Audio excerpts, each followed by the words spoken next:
Welcome to Ask the Edmonds Cop. I'm Teresa Whipple, and we are here today with Sergeant Shane Hawley and Sergeant Josh McClure. Welcome to the program. Good morning. How are you? Good, thanks. You know, we're doing this a little bit differently than we've done in past segments, where we're exploring an issue, and this is part 2 of one that we talked about last time with Sergeant Hawley about what happens in an officer-involved shooting. And the reason why Sergeant McClure has come aboard is because he actually was involved in one, 2007, right? Yeah. And that was at the Travelers Inn on Highway 99. So tell me a little bit about what happened that night. It was a night that Shane and I were both assigned to the K-9 unit. We were supposed to be doing some K-9 training, and just calls for service and other circumstances didn't allow us to get right into that. So I had asked him to lay me out a K-9 track in between some calls that were going on. And to keep myself busy, I was driving around some of the motels on Highway 99. I came into the parking lot and saw a gentleman near a car. I couldn't tell if he was breaking into it or what exactly was going on. So I got out to contact him and quickly saw that he had a gun in his pocket. Gave him a lot of commands, a lot of the same commands, asking him to show me his hands and keep his hands away from the gun. Our dialogue kind of went south quickly, and he went from saying he didn't have a gun to saying he had a permit, so there was a lot of mixed communication. So there was a certain point where he went for the gun after multiple commands, and at one point, basically me pleading for him not to go for the gun. I fired my weapon, he fell down. I called for backup, but then he got up and started running away. So I just kind of went into canine handler mode and used the emergency button on my belt and deployed dash from the car with the remote control. And then started following dash into the driveway, which was all dark and it was rainy out and kind of foggy. And as I got towards the back of the building, I started taking gunfire from the suspect. Turned to get away, kind of thinking at that moment that I'd gotten my dog killed, which was actually the first thing in my mind. Yeah. Turned to get away, started running to get away, was taking more gunfire, was finally able to get back to my patrol car, which seemed about a 3-mile run. Right. For the short distance it was, Yeah. it sure did seem like a long time to get there. And just kind of with a shot in the dark, I called for Dash to come back, and he came running out of the darkness into the light and came back to me. Didn't seem to be limping or yelping, so I decided that seems like a really good time to get out of there. Yeah. And we ran all the way back up to Highway 99, taking some cover. I was yelling or screaming on the radio. Probably some screaming, if I remember correctly. For some help. And I remember the first patrol car getting there and putting their car in park in the middle of Highway 99, where they were still going about 40 miles an hour, so you could hear all the gears grinding. Oh my gosh. But they got out quickly and took off running the exact opposite direction of where I was. And so I was over here, you know. Yeah. But then decided I should go follow that officer, and it ended up being Sergeant Hawley. Okay. And we found the suspect on the other side of the building, and there was a more a physical confrontation at this point, where we tried to use the dog or the taser or anything to get him into custody, and ultimately, after a total of 3 minutes, the whole thing came to a resolution. Okay. And that was when you actually fired your weapon? No, I had fired my weapon in the very, very beginning of And this he whole was shot thing. at that point? Yeah. Okay, got it. So I had fired my weapon, he had fallen down, run away. I went to chase after him Got with it. Dash, and that's when he started firing at me. Okay. And then the very end was, it was just basically a physical altercation. Okay. And you were able to get him into Get him into custody. custody. Talk a little bit about, you know, kind of what that feels like and what happens to you and kind of what the next steps are in something like that when you've shot somebody. Pretty quickly in this one, the officers told me that this guy was wearing body armor and he had 5 guns on him or access to him. So that kind of made me think, like, what did I step into here? Right. What was going on? Once everybody got me away from the situation, of course, you start thinking about your wife and kids and your family, and you want to make sure that somebody tells them what's going on, that you're okay, Yeah. that they have all of the information. I actually grabbed an officer from Linwood who I knew very well and my family knew very well, and I asked him to go to my house and make sure that my wife knew exactly what had happened and that I was okay. Okay. And then from there, with this being the first time this had happened to me, I had no idea what to expect. And there was the SMART team is activated, and I was taken down to the police department, and there's a whole, I would say, administrative kind of process that you go through where you're treated like a piece of evidence, and so is everything on you. Right. So you are photographed, and items are taken from you, your uniform, your belt, your weapon. And for people who might not know or remember, SMART is basically an independent investigation that happens. Yeah, most all of the agencies in Snohomish County are part of the Snohomish County multiple agency response team. Right. And they're responsible for investigating officer-involved shootings or in-custody deaths. Right. And the detectives that are on that team, not including detectives from your own agency, usually, will come out and investigate the incident so that there is a differing view from an internal investigation that is transparent, and then that is presented to the Snohomish County Prosecutor's Office. Okay. And so you obviously are in this position where you're put on leave, right? How does that work? That night, the chief, responds to the building. First thing that our chief did was come in and make sure I was okay and ask how I was doing, which meant a lot to me because while I completely understand there's a business side of it, the fact that the first words to him were, "Are you okay? How are you doing?" Puts you at ease a little bit. And I say a little bit just because you still know there's a whole process going on. Yeah. But he does advise you that you're placed on administrative leave. And most of that is just so they can get the initial facts of what happened and Yeah. make sure that if there is any overt evidence that there was a serious policy violation or even potential criminal conduct, Yeah. that they can, move forward with other processes. Right. The second part of that is they have to have time to arrange for the involved officers to go to a critical incident debrief with the department psychologist. Right. And then once you've gone through that debrief with the psychologist, then they start talking about when is going to be an acceptable time for you to return to work, depending on the specifics of each investigation. And it could vary from incident to incident. Right. And, the fact that there is that step, I mean, obviously, I think we forget about this as citizens who are observing, police actions. You guys are human. You are in this situation where you've used your weapon and hurt somebody in some way.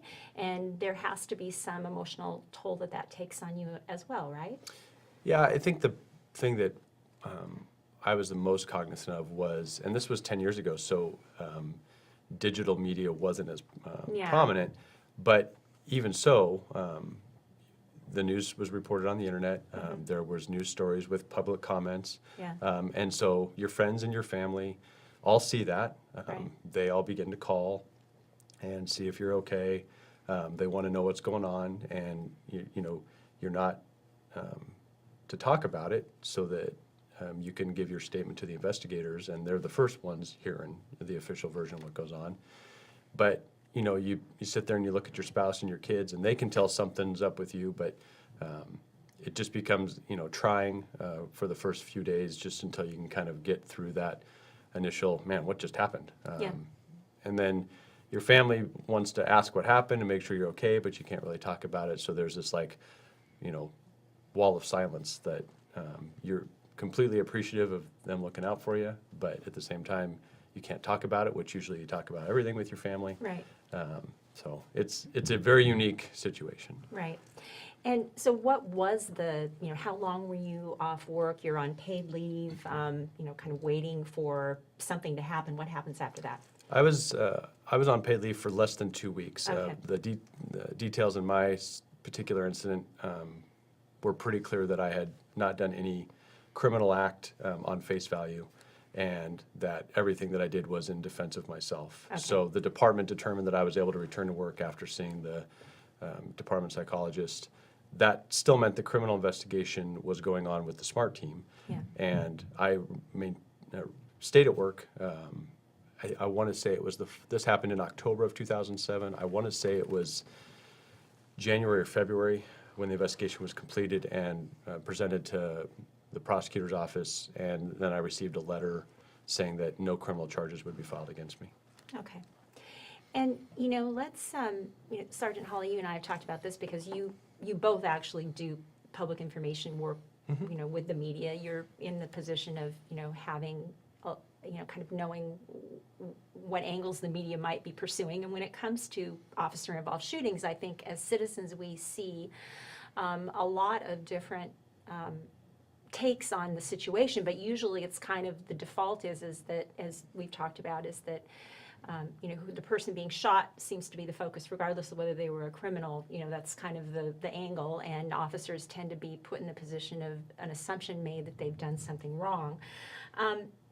And I think that something that you and I talked about in the earlier segment was, well, why don't you just shoot somebody in the arm or the leg? Why are you, hitting them in a vital area when you have all these other choices? That's what we think, right? As people who are not trained to be in that situation. But, you talked about when you were presented with the situation, you had a lot of training that automatically kicked in, the muscle memory of where you shoot and how that happens, and that split-second decision.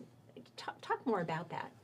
I very confidently say that the reason I'm sitting here today is, number one, because of my dog at the time, and who saved my life that night.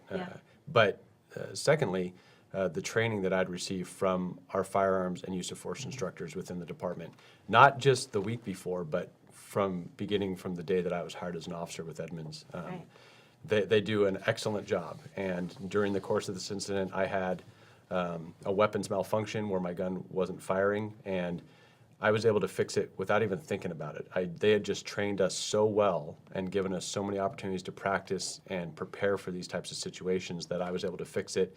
And it wasn't even a thing. It wasn't even a bother to me. I just, fix it and keep going. Right. In terms of the actual using force and firing on the suspect, I did exactly what they had taught us to do, which is to aim for the largest target possible because everything else is moving around, and everything else was moving around. It was well lit. And even so, I still didn't hit exactly where I was aiming because he continued to move before I fired, while I was firing. And so the rounds hit different spots. Right. And then just the dynamics of him getting up and running away, that became reverting back to my canine training, which we were a very new team, and so we didn't have a lot of training behind us, but we had enough to get by, and we did all right as a canine team that night too. Okay, and the suspect he did end up being shot in the arm, right? That was his actual injury? He had a shot to the torso, which was stopped by the vest, right. And then one in the arm as well. Okay, all right. But, I think, again, you and I did talk about that perspective of, I think we default to that, and I have talked about this before, but I was able to go through the shooting simulator at the police department and did realize how impossible it is when you're under stress and you have people coming at you to try to, if you try to shoot a gun out of somebody's hand. In Hollywood, that seems easy, but in reality, it's not, right? Shane, you talked about that. And this really, two of those things we talked about, you can clearly see on display. Here, one is that targeting aspect. And, he talks about, I just shot for the large body mass, and even then I didn't necessarily hit it every single time. The suspect here was hit in the arm. And also, like you see on TV, they just immediately go down. Somebody gets shot and they just immediately fall to the floor, or what's really bad is when they, fly back through the plate glass window. That it couldn't be further from the truth. This guy got up and ran off, and then the gunfight continued. Right. And he still continued after I found him when on the other side of the motel. Right. So, and he had a bullet in his arm. Right. Okay. Yeah.